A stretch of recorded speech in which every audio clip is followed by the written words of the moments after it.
Bangladeshi megastar Shakib Khan মানে Dhallywood industry যার next film আসতে চলেছে। আর এই ফিল্মের মোশন পোস্টার নিয়ে আগেই অনেক চর্চা হয়েছিল, যার অফিসিয়াল টিজার 27 ফেব্রুয়ারি এই দিনেই চলে এসেছে। আর শাকিব খানের এই ফিল্মটা হতে যাচ্ছে অ্যাকশন।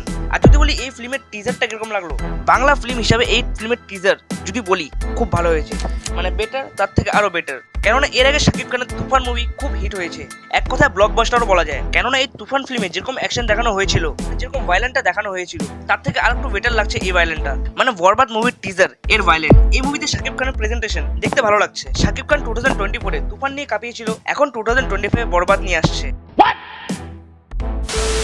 মানে বরবাদ মুভি। আর এই মুভিটাও আসতে চলেছে ঈদে। মুভির কাস্ট, এই মুভির কাস্ট নিয়ে অনেক কথা আছে, কেননা এই মুভির কাস্টে ভিলেন হিরোইন দুজনই কিছুদিন আগের ব্লকবাস্টার মুভি খাদানের মেইন ক্যারেক্টার রোল প্লে করেছে। আর এই ক্যারেক্টার রোলে তারা কতটা ফিট ছিল তা তো সবাই জানো। ভিলেন হিসেবে যিশুদা সবাই জানো তিনি কিরকম ভিলেন রোল প্লে করেন, কেননা তিনি বাংলাদেশ খাদানের ভিলেন হওয়ার আগে সাউথেও ভিলেন রোলে অনেক কাঁপিয়েছে।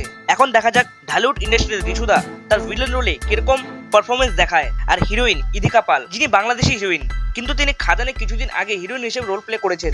আর এই মুভি কিশোরী গান কতটা ফেমাস হয়েছে তা সবাই জানো। আর যদি বলি ইদিকা পাল, তিনি অলরেডি বাংলাদেশের শাকিব খানের সাথে এর আগে প্রিয়তমা মুভি করেছেন, এছাড়াও অনেক মুভি করেছেন, অনেক পপুলার হিরোইন, কিন্তু তিনি প্রিয়তমা মুভিতে আরো বেশি পপুলার হয়েছেন। তোমাদের বরবাদ টিজারটা কিরকম লেগেছে নিচে কমেন্ট করে বলো। আর শাকিব খানের ফ্যান হয়ে থাকলে শাকিব খান লিখে যেও। দেখা হচ্ছে নতুন একটি ভিডিওতে নতুন একটা টিজার বা ট্রেলারের রিভিউ নিয়ে। ততক্ষণের জন্য bye. So take care and stay happy.